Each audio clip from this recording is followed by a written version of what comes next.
आज रतन टाटा हमारे बीच नहीं रहे, पर उनकी सादगी और उनकी जिंदा दिली और उनकी देश प्रेम की भावना और उन समाज सेवा की भावनाओं से वो हमेशा याद किए जाएंगे। वह भारत के ऐसे उद्योगपति थे जिनके कारण देश में उन्नति का एक शिखर उद्योग में हुआ था। वह एक उद्योगपति जननायक के रूप में जाने जाएंगे। क्योंकि मैं उन्हें जननायक इसलिए कह रहा हूँ, क्योंकि उन्होंने उद्योग के विकास के साथ साथ समाज सेवा में भी अपने अहम भूमिका निभाई है। आइए जानते हैं ऐसे ही जननायक के बारे में। मैं बात कर रहा हूँ रतन टाटा।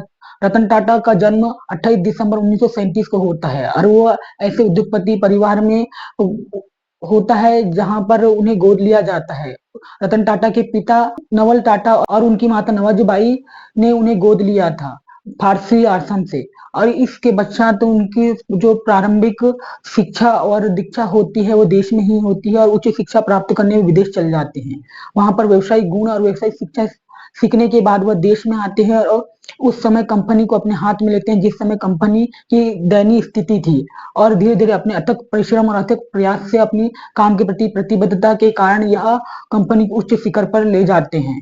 नमक बनाने से लेकर हवाई जहाज तक के ऐसे रतन टाटा ने 200 ब्रांड थे जिनमें यह कार्य करती थी टाटा कंपनी। ये तो हो गया उनके व्यवसायिक कार्य के बारे में। पर हम बात करेंगे उन्हें औद्योगिक से कैसे यह एक जननायक बने। क्योंकि रतन टाटा ऐसे समाजसेवी थे जिन्होंने अपने आधी संपत्ति पर देश के समर्पित कर दिया और उन्हें दान दे दिया।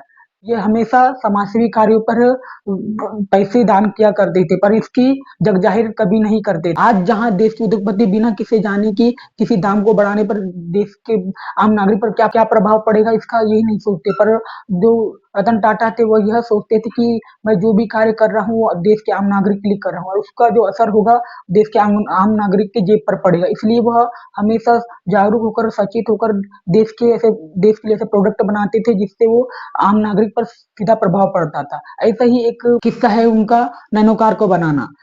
एक आम इंसान जब कार के बारे में सोचता है तो उसकी पहुंच से वो दूर होती है, क्योंकि कार एक लाखों की आती है और इसी कार को सस्ती बनाने के लिए नैनो कार का निर्माण किया था रतन टाटा ने, जो एक आम व्यक्ति के सपने को साकार कर पाई। जब भारत में 26/11 का हमला मुंबई के ताज होटल में हुआ था तब वहां पर प्रभावित कर्मचारी से मिलने रतन टाटा फौरन पहुंचे थे और उनके घर घर जाकर उन्हें आर्थिक सहायता प्रदान करने और सहानुभूति दिया था।